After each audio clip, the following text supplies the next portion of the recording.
اعوذ باللہ من الشیطان الرجیم بسم اللہ الرحمن الرحیم۔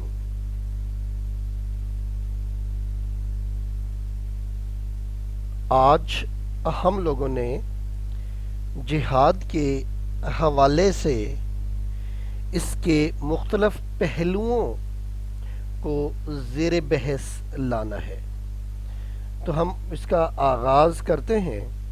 تو ایز یوزول سب سے پہلے ہم جہاد کے لغوی معنی کو دیکھتے ہیں۔ لفظ جہاد جہد سے نکلا ہے اور جہد جیم پر زبر کے ساتھ جہدن اور پیش کے ساتھ جہدن دونوں طرف سے استعمال ہوتا ہے، اور یہ ایک کثیر المعانی لفظ ہے جس کے لغوی معنی سخت محنت، مشقت، طاقت، استطاعت، کوشش اور جد و جہد کے ہیں، جبکہ اسلامی اصطلاح میں جہاد کا معنی اپنی تمام تر جسمانی، ذہنی، مالی اور جانی صلاحیتوں کو اللہ کی رضا کے لیے نیکی اور بھلائی کے کام میں وقف کر دینا ہے۔ سید محمد آلوسی البغدادی تفسیر روح المعانی میں لفظ جہاد کے حوالے سے بیان کرتے ہیں۔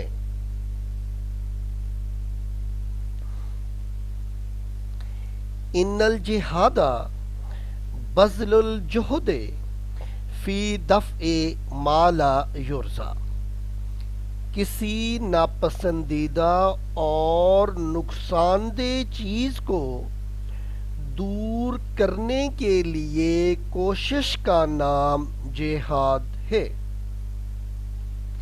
اسلام میں جہاد کا مفہوم ان لوگوں کی سرکوبی کرنا ہے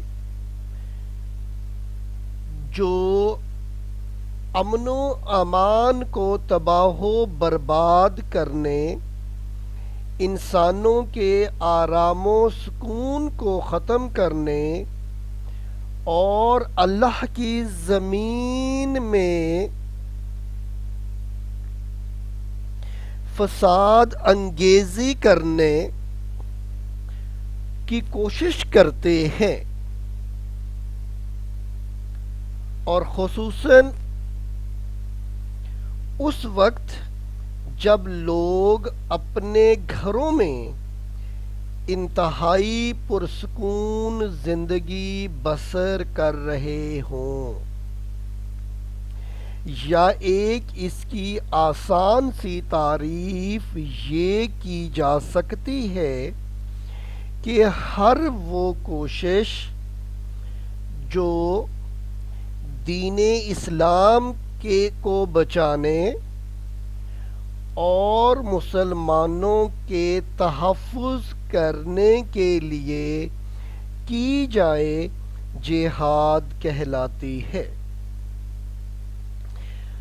جہاد کے چند اصولوں کو دیکھتے ہیں تو اس حوالے سے اسلام میں بڑے واضح طریقے سے ہدایات مل جاتی ہیں۔ تو ان میں سے پہلا اصول تو یہ ہے کہ غفلت میں حملہ کرنے کی ممانعت۔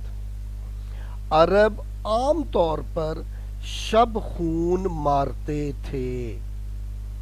رسول اللہ صلی اللہ علیہ وآلہ وسلم نے اس عادت کو بند کر دیا اور صبح سے پہلے حملہ کرنے کی ممانعت کی۔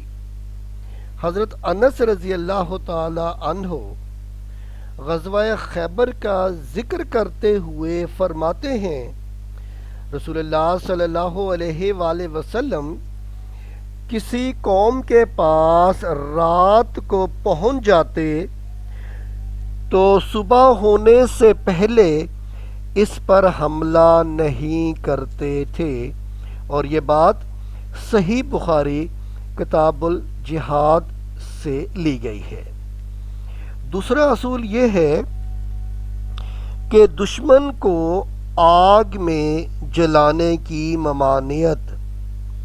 رسول اللہ صلی اللہ علیہ وآلہ وسلم نے فرمایا، آگ کا عذاب دینا سوائے آگ کے پیدا کرنے کے اور کسی کو سزاوار نہیں، یعنی دشمن کو آگ میں نہیں جلایا جا سکتا، اور یہ بات سنن ابی داؤد میں کتاب الجہاد میں موجود ہے۔ تیسرا اصول یہ ہے کہ باندھ کر قتل کرنے کی ممانعت۔ حضرت ابو ایوب انصاری رضی اللہ تعالی عنہ روایت کرتے ہیں کہ میں نے رسول اللہ صلی اللہ علیہ وآلہ وسلم سے سنا ہے کہ آپ صلی اللہ علیہ وآلہ وسلم نے باندھ کر مارنے سے منع فرمایا، صحیح بخاری کتاب الجہاد۔ اور چوتھا اصول یہ ہے کہ لوٹ مار کی ممانعت۔ ایک دفعہ سفر جہاد میں اہل لشکر نے کچھ بکریاں لوٹ لیں اور ان کا گوشت پکا کر کھانا چاہا۔ جب نبی کریم صلی اللہ علیہ وآلہ وسلم کو اس بات کا علم ہوا تو آپ صلی اللہ علیہ وآلہ وسلم نے دیگچیاں الٹ دینے کا حکم دیا اور فرمایا، لوٹ کا مال مردار سے زیادہ حلال نہیں، اور یہ بات سنن ابی داؤد کتاب الجہاد میں ہے۔ اور پانچواں اصول یہ ہے کہ تباہ کاری کی ممانعت۔ افواج کی پیش قدمی کے وقت فصلوں کو خراب کرنا، کھیتوں کو تباہ کرنا، بستیوں میں قتل عام کرنا اور آتش زنی کرنا اسلامی نقطہ نگاہ سے ناجائز ہے، اور اس بارے میں قرآن مجید میں ارشاد ہوا ہے، اعوذ باللہ من الشیطان الرجیم، بسم اللہ الرحمن الرحیم، وَإِذَا تَوَلَّى سَعَىٰ فِي الْأَرْضِ لِيُفْسِدَ فِيهَا وَيُهْلِكَ الْحَرْثَ وَالنَّسْلَ وَاللَّهُ لَا يُحِبُّ الْفَسَادَ۔ اور جب وہ پلٹتا ہے تو زمین میں دوڑ دھوپ کرتا ہے تاکہ اس میں فساد پھیلائے۔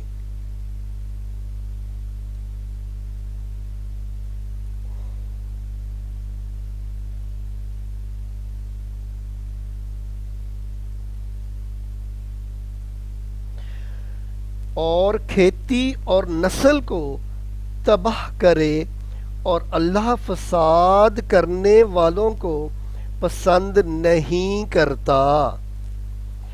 اسلام نے صرف خصوصی حالات میں ضرورت کے تحت درختوں کو کاٹنے اور جانوروں کو ذبح کرنے کی اجازت دی ہے، یعنی جب ان چیزوں میں کوئی مصلحت ہو۔ اور چھٹا جو پوائنٹ ہے وہ مصلح کی ممانعت، یعنی جسم کو ڈیڈ باڈیز جو ہے اس کی میوٹیلیشن نہیں کرنی، دشمن کی لاشوں کی بے حرمتی کرنا اور ان کے اعضاء کی قطع و برید کرنے سے بھی اسلام نے سختی سے منع کیا۔ حضرت عبداللہ بن یزید انصاری رضی اللہ عنہ روایت کرتے ہیں کہ نبی کریم صلی اللہ علیہ وآلہ وسلم نے لوٹ مار کرنے اور مصلح کرنے سے منع فرمایا، کتاب البخاری۔ اور مجاہدین کی روانگی سے پہلے آپ صلی اللہ علیہ وآلہ وسلم نے نصیحت کرتے ہوئے فرمایا، بد عہدی نہ کرو، غنیمت میں خیانت نہ کرو اور مصلح نہ کرو، صحیح مسلم۔ جبکہ اہل عرب کے ہاں تو یہ رواج تھا، اور ہمیں غزوہ احد میں نظر آتا ہے کہ ہندہ نے آپ صلی اللہ علیہ وآلہ وسلم کے چچا حضرت حمزہ رضی اللہ تعالی عنہ کے ناک اور کانوں کو کاٹ کر اپنا نیکلس بنایا، ان کے سینے کو چاکیا، ان کے جگر کو نکال کر چبانے کی کوشش کی۔ اسلام اس قسم کے ظالمانہ اقدام سے منع کرتا ہے۔ اور ساتواں اصول کیا ہے کہ قتل اسیر کی ممانعت۔ اسیر مینز جنگی قیدی۔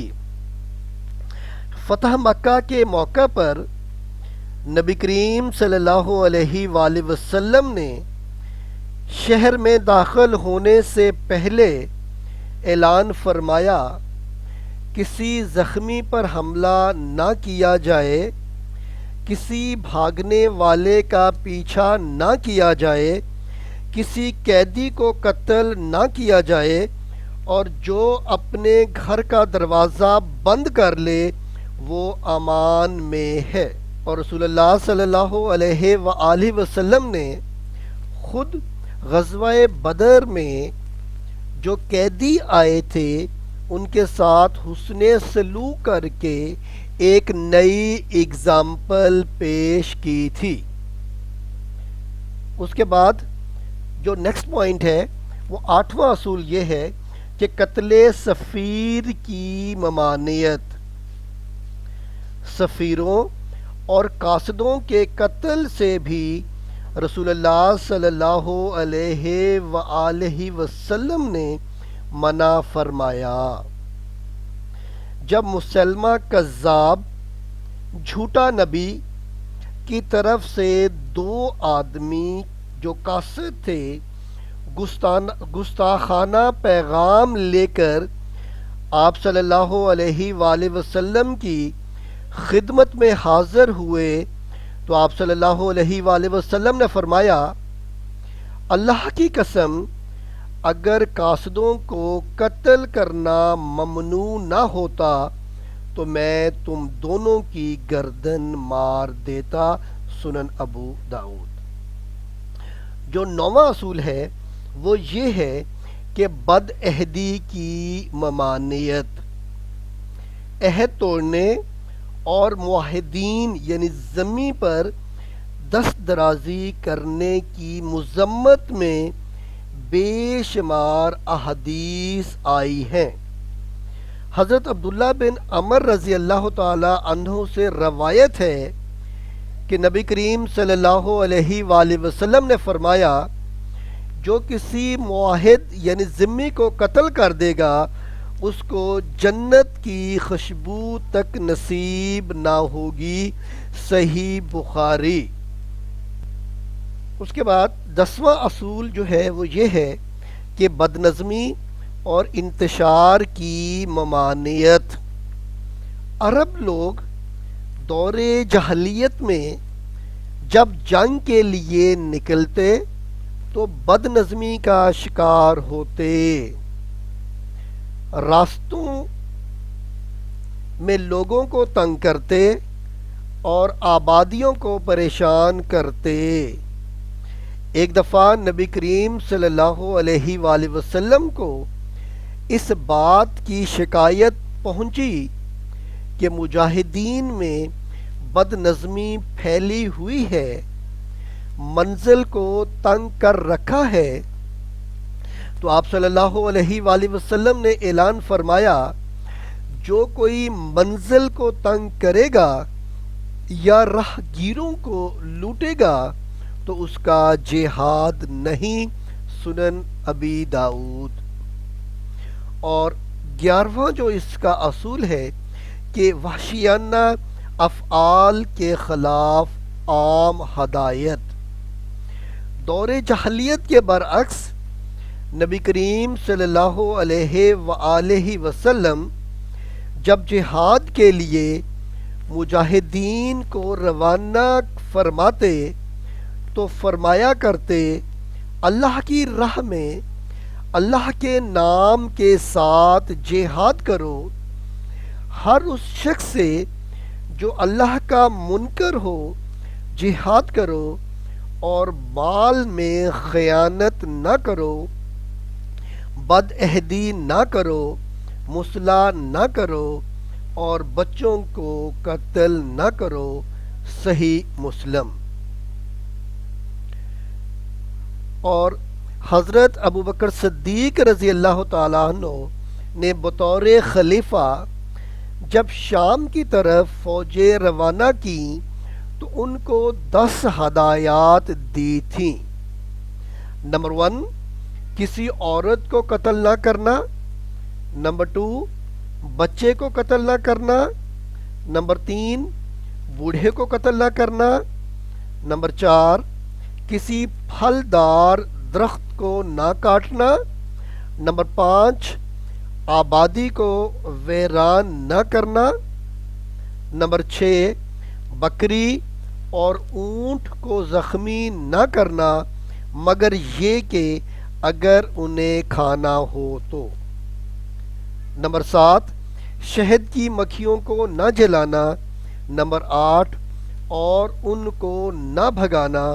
نمبر 10، امانت میں خیانت نہ کرنا۔ نمبر 10، بزدلی نہ دکھانا۔ یہ 10 پوائنٹ میں سے کوئی بھی ایسا عمل، کوئی بھی ایسا نقطہ نظر نہیں آتا جس میں یہ نظر آئے کہ اسلام دہشت گردی کی تعلیم دیتا ہے یا جہاد دہشت گردی کا نام ہے۔ اور نبی کریم صلی اللہ علیہ وآلہ وسلم کی ہدایات میں بھی کہیں بھی کوئی ایسا نقطہ نظر نہیں آتا جو یہ بتائے کہ اسلام دہشت گرد مذہب ہے۔ یہ صرف اور صرف دشمن کی پھیلائی ہوئی چالیں ہیں۔ اب ہم جہاد کی اقسام کو زیر بحث لاتے ہیں۔ تو جہاد کی مختلف اقسام ہیں جن میں جو اہم ترین ہے ہم ان کا ذکر کریں گے۔ تو سب سے پہلے جو سب سے بڑی قسم ہے وہ جہاد بن نفس ہے۔ رسول اللہ صلی اللہ علیہ وآلہ وسلم نے فرمایا المجاہد من جہد نفسہ، مجاہد وہ ہے جو اپنے نفس سے جہاد کرے۔ یہ جہاد بن نفس سے مراد کیا ہے؟ جہاد بن نفس سے مراد یہ ہے کہ انسان اپنے نفس پر، اپنی خواہشات پر قابو پائے جو اسلامی تعلیمات کے اگینسٹ ہوں۔ اور رسول اللہ صلی اللہ علیہ وآلہ وسلم نے ایک مرتبہ ان صحابہ سے فرمایا جو غزوہ خیبر سے واپس آ رہے تھے کہ تمہارا آنا مبارک ہو، تم چھوٹی جہاد سے بڑے جہاد کی طرف آئے ہو، اور بڑا جہاد اپنی شیطانی خواہشات پر قابو پانا ہے۔ اور یہ وہ جہاد ہے جو ہر وقت ہر آدمی اور ڈیلی روٹین میں جاری رہتا ہے، کیونکہ شیطان ہر وقت انسان کے پیچھے پڑا رہتا ہے اور اس کے اندر نیگیٹو تھنکنگ پیدا کرتا رہتا ہے۔ اسی لیے آپ صلی اللہ علیہ وآلہ وسلم نے جہاد بن نفس کو جہاد اکبر قرار دیا۔ اس کی سیکنڈ جو ٹائپ ہے وہ ہے جہاد بالید، یعنی اگر انسان کسی برائی کو دیکھے تو اسے چاہیے کہ اپنے ہاتھ کے ذریعے طاقت کا استعمال کرتے ہوئے اس برائی کو روک دے، اور اگر انسان کے اندر اس کی طاقت نہ ہو تو پھر اس کے آگے والا سٹیپ ہے جسے جہاد باللسان کہتے ہیں، یعنی اپنی زبان کے ذریعے اس برائی کو روکنا، اس کے کانسیکوینسز کو بتانا، اور یہ خاص طور پر اسکالرز کی ذمہ داری ہے، لیکن ہر آدمی بھی اس سے بری ذمہ نہیں ہے۔ رسول اللہ صلی اللہ علیہ وآلہ وسلم نے فرمایا، اپنے ہاتھوں اور زبانوں کے ساتھ مشرکوں سے جہاد کرو۔ ایک اور بہت مشہور حدیث ہے کہ رسول اللہ صلی اللہ علیہ وآلہ وسلم نے فرمایا کہ جب تم میں سے کوئی شخص کسی برائی کو دیکھے تو اپنے ہاتھ سے اسے روکے، اگر اس کی طاقت نہ ہو تو اپنی زبان سے اسے روکے، اگر اس کی بھی طاقت نہ ہو تو اپنے دل میں اسے برا کہے، اور یہ کمزور ترین ایمان کی حالت ہے۔ اب اس کے بعد نیکسٹ جو جہاد کی قسم ہے اسے جہاد بالمال کہتے ہیں، یعنی اپنے مال کو اللہ کی راہ میں خرچ کرنا۔ اگر کوئی آدمی اس قابل نہیں کہ وہ فزیکلی جہاد میں شریک ہو سکے تو وہ اپنے مال کے ذریعے جہاد کر سکتا ہے۔ اس کا ایک طریقہ تو یہ ہے کہ مجاہدین کو اسلحہ وغیرہ لے کر دیا جائے، یا پھر ان کی غیر موجودگی میں ان کے گھر والوں کی ضروریات کو پورا کیا جائے، یا پھر اللہ کی راہ میں غریبوں کی مدد کرنا، ضرورت مندوں کی ضروریات کو پوری کرنا بھی اسی ضمن میں آ جاتا ہے۔ اور قرآن مجید میں ارشاد ہوا، اعوذ باللہ من الشیطان الرجیم، بسم اللہ الرحمن الرحیم، وجاہدوا باموالکم وانفسکم فی سبیل اللہ، اور اپنے مالوں اور جانوں سے اللہ کی راہ میں جہاد کرو۔ اس کے بعد ایک اور جہاد کی جو قسم ہے اسے جہاد بالعلم کہتے ہیں، یعنی انسان علم حاصل کرے اور پھر اس علم کو آگے پھیلائے۔ اور اس حوالے سے حضرت انس رضی اللہ تعالیٰ عنہ بن مالک کی روایت ہے کہ رسول اللہ صلی اللہ علیہ وآلہ وسلم نے فرمایا، طالب العلم فریضۃ علی کل مسلم، کہ علم کی طلب ہر مسلمان پر فرض ہے۔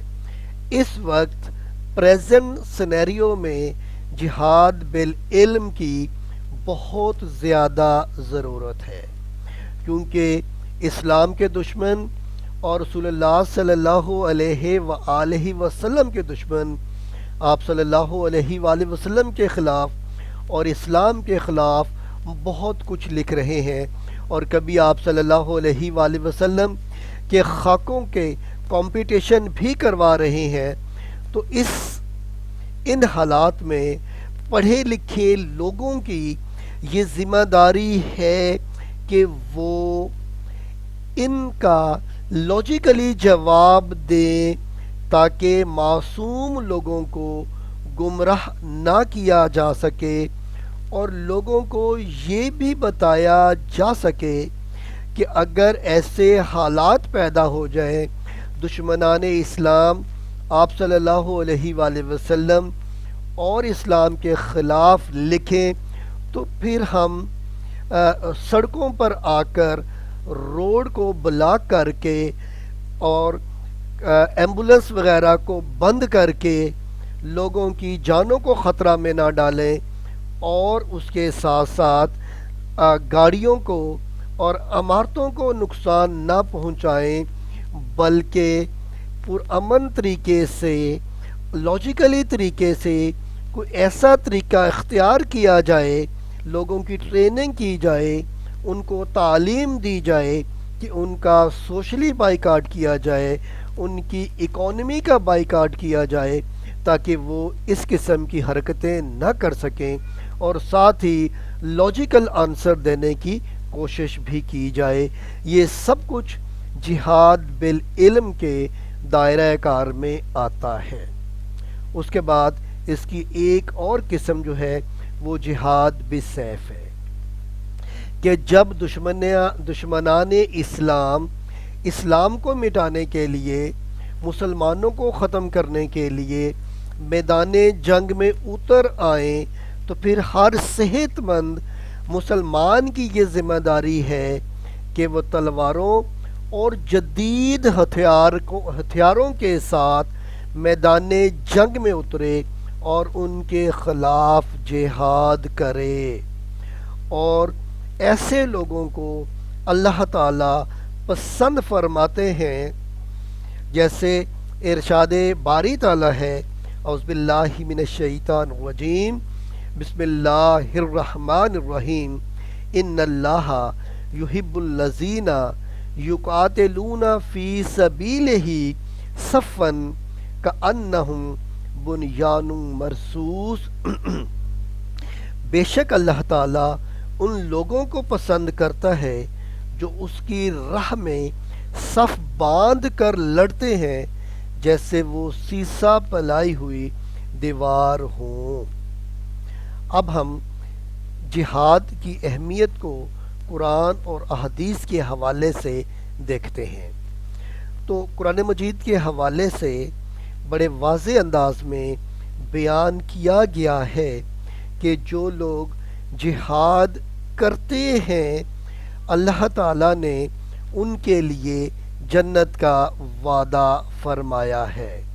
ارشاد باری تعالیٰ ہے، اعوذ باللہ من الشیطان الرجیم، بسم اللہ الرحمن الرحیم، اے ایمان والو، میں تم کو ایسی تجارت نہ بتا دوں جو تم کو ایک دردناک عذاب سے بچا لے۔ تم لوگ اللہ پر اور اس کے رسول صلی اللہ علیہ وآلہ وسلم پر ایمان لاؤ، اور اللہ کی راہ میں اپنے مال اور جان سے جہاد کرو، یہ تمہارے حق میں بہتر ہے اگر تم سمجھتے ہو۔ جب تم ایسا کرو گے تو اللہ تمہارے گناہ معاف کر دے گا، اور تم کو جنت کے ایسے باغات میں داخل کر دے گا جن کے نیچے نہریں جاری ہوں گی، اور عمدہ مکانوں میں داخل کرے گا جو ہمیشہ رہنے کے باغوں میں بنے ہوں گے، اور یہ بہت بڑی کامیابی ہے۔ اور پھر قرآن کے مطابق مجاہدین کے اللہ درجات بھی بلند کرتا ہے۔ ارشاد باری تعالیٰ ہے، اعوذ باللہ من الشیطان الرجیم، بسم اللہ الرحمن الرحیم، الذین آمنوا وہاجروا وجاہدوا فی سبیل اللہ باموالہم وانفسہم اعظم درجات عند اللہ۔ جو لوگ ایمان لائے اور ہجرت کی اور اللہ کی راہ میں اپنے مالوں کے ساتھ اور جانوں کے ساتھ جہاد کیا، تو اللہ کے ہاں ان کے لیے بڑا درجہ ہے۔ اور پھر شہید کے لیے ابدی زندگی کی خوشخبری بھی دی گئی ہے۔ ارشاد باری تعالیٰ ہے، اعوذ باللہ من الشیطان الرجیم، بسم اللہ الرحمن الرحیم، ولا تقولوا لمن یقتل فی سبیل اللہ اموات، اور جو لوگ اللہ کی راہ میں قتل ہو جائیں انہیں مردہ مت کہو، بل احیاء، لیکن وہ زندہ ہیں، ولیکن لا تشعرون، اور تمہیں اس کا شعور نہیں ہے۔ اب ہم چند احادیث دیکھتے ہیں جہاد کی فضیلت کے حوالے سے۔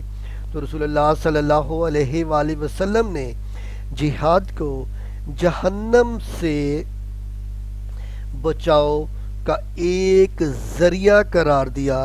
آپ صلی اللہ علیہ وآلہ وسلم نے فرمایا، اور یہ صحیح بخاری کی روایت ہے، کہ رسول اللہ صلی اللہ علیہ وسلم نے فرمایا، جس بندے کے پاؤں اللہ کی راہ میں غبار آلود ہوئے اسے دوزخ کی آگ ہرگز نہ چھوئے گی۔ اور ایک اور جگہ آپ صلی اللہ علیہ وآلہ وسلم نے مجاہدین کو جنت کی ضمانت دی کچھ ان الفاظ کے اندر، وَعَلَمُوا أَنَّ الْجَنَّةَ تَحْتَ ظِلَالِ السَّیُوف، اور جان لو کہ جنت تلواروں کے سائے تلے ہے۔ اور ایک اور جگہ آپ صلی اللہ علیہ وآلہ وسلم نے فرمایا، جو شخص اپنے گھر سے اللہ کے راستے میں جہاد کے لیے اور اللہ کے کلمے کی تصدیق کے لیے نکلا ہو، اس کے بارے میں اللہ نے ضمانت لے لی ہے کہ اسے جنت میں داخل فرمائے گا، یا اجر و غنیمت دے کر اس کے گھر لوٹائے گا۔ اور آپ صلی اللہ علیہ وسلم نے اسے افضل ترین عمل بھی قرار دیا۔ حضرت ابو ذر فرماتے ہیں کہ میں نے رسول اللہ صلی اللہ علیہ وآلہ وسلم سے پوچھا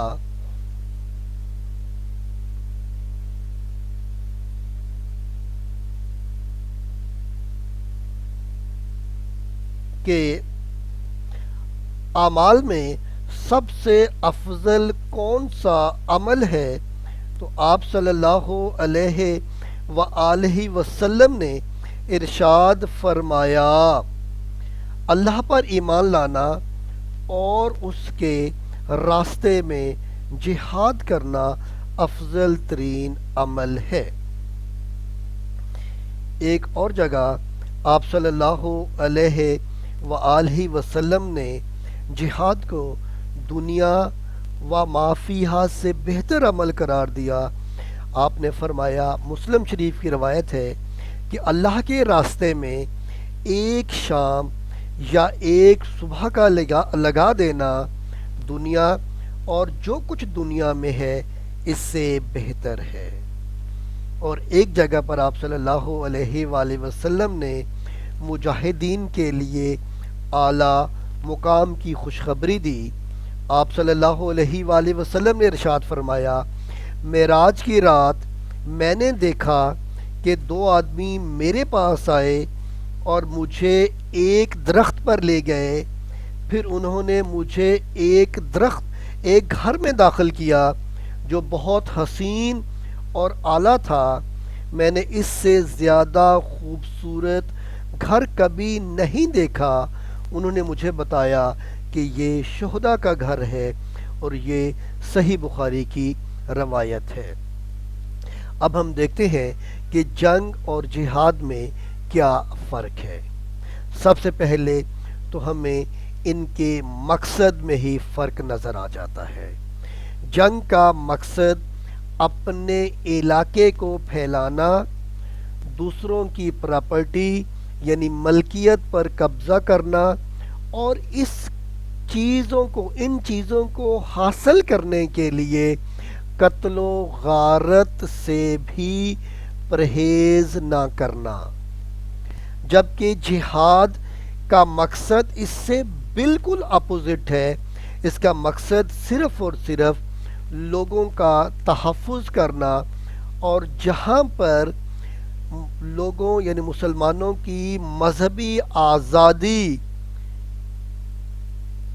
کو ضبط کیا جا رہا ہو، انہیں مذہبی رسومات کی ادائیگی کی اجازت نہ دی جا رہی ہو، مسلمانوں کو ختم کرنے کی کوشش کی جا رہی ہو، اسلام کو مٹانے کی کوشش کی جا رہی ہو، تو ان صورتوں میں صرف اور صرف تلوار اٹھانے کی اجازت ہے، اور پھر ان کے حصول کے لیے بیجا قتل و غارت سے روکا گیا ہے، بلکہ پہلے لیول پہ تو انہیں دعوت دی گئی ہے کہ وہ ان تمام چیزوں سے باز آ جائیں۔ تو یہ بڑا کلیئر نظر آتا ہے کہ اسلام جو ہے وہ دہشت گردی نہیں پھیلاتا، جبکہ جنگ جو ہے اس کے اندر دہشت گردی پائی جاتی ہے۔ اور اب ہم ایک اور پوائنٹ دیکھتے ہیں کہ جہاد اور دہشت گردی میں کیا فرق ہے۔ جیسے ہم پہلے بات کر چکے ہیں کہ جہاد ایک ایسا عمل ہے جس کے ذریعے سے پرامن معاشرے کی تشکیل ہوتی ہے اور ریاست تمام تر بیرونی دباؤ اور مظالم سے محفوظ رہتی ہے۔ تعصب اور تشدد کرنا یا ترغیب دینا، قتل و غارت کرنا نہ صرف ناجائز بلکہ جائز کاموں کے لیے بھی زبردستی کا رویہ اپنانے کی ممانعت کی گئی ہے۔ دوسروں کی زندگیوں سے کھیلنے سے روکا گیا ہے، دوسروں کو تحفظ دینے کے لیے جہاد کی اجازت ہے، بیجا قتل و غارت سے روکا گیا ہے، لوگوں کی پراپرٹی کو نقصان نہیں پہنچایا جائے گا، کھیتوں کو فصلوں کو جلایا نہیں جائے گا، گھروں کو جلایا نہیں جائے گا، لوگوں کو بھی جلایا نہیں جائے گا، ڈیڈ باڈیز کی میوٹیلیشن نہیں کی جائے گی، اور جیسے ہی دشمن صلح کے لیے کہیں گے تو جہاد کو روک دیا جائے گا۔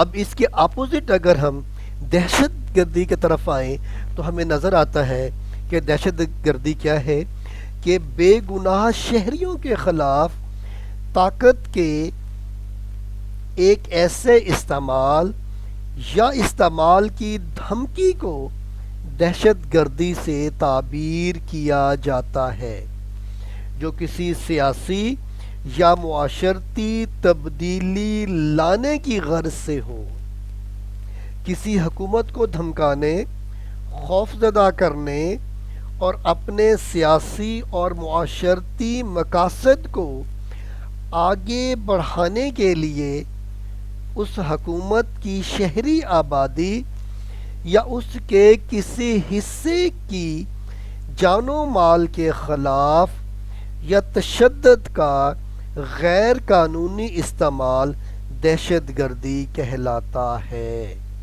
یعنی معصوم لوگوں کو قتل کرنا، کسی جگہ دھماکہ کر دینا اور پھر گولیوں کی بچھاڑ کر دینا کہ قصور تو کسی ایک آدمی کا لیکن اس کے ذریعے سزا پورے معاشرے کو دینا، معاشرے کے اندر خوف زدہ یعنی خوف زدگی پیدا کر دینا، مساجد کے اندر یا دیگر مذہبی جگہوں پر، چاہے ان کا تعلق کسی مذہب سے بھی ہو، ان کے اندر بم بلاسٹ کرنا، معصوم لوگوں کی جان لینا، یہ تمام کا تمام دہشت گردی کے زمرے میں آتا ہے۔ اور ہم نے جتنے بھی اصول دیکھے، جتنے بھی مقاصد کو دیکھا، اسلامی نقطہ نظر سے جہاد کے حوالے سے ہمیں کہیں بھی ایک ایسا پہلو نظر نہیں آتا جہاں پر یہ نظر آئے کہ اسلام دہشت گردی کی تعلیم دیتا ہے یا جہاد دہشت گردانہ عمل ہے، بلکہ جہاد تو دہشت گردی سے روکتا ہے، اور اسلام تو امن کا مذہب ہے، اسلام کے معنی ہی سلامتی کے ہیں، اور اسلام تو صرف اس صورت میں تلوار یا ہتھیار اٹھانے کی اجازت دیتا ہے جب اس کے خلاف ہتھیار اٹھا لیے جائیں، جسے ہم سیلف ڈیفنس کہتے ہیں، جیسے قرآن کہتا ہے، جو جہاد کی پرمیشن کے حوالے سے آیت نازل ہوئی تھی کہ ان سے لڑو جو تم سے لڑتے ہیں، لیکن حد سے نہ بڑھو، جبکہ دہشت گردی اس سے بالکل ہٹ کر ہے۔ وما علینا الا البلاغ المبین۔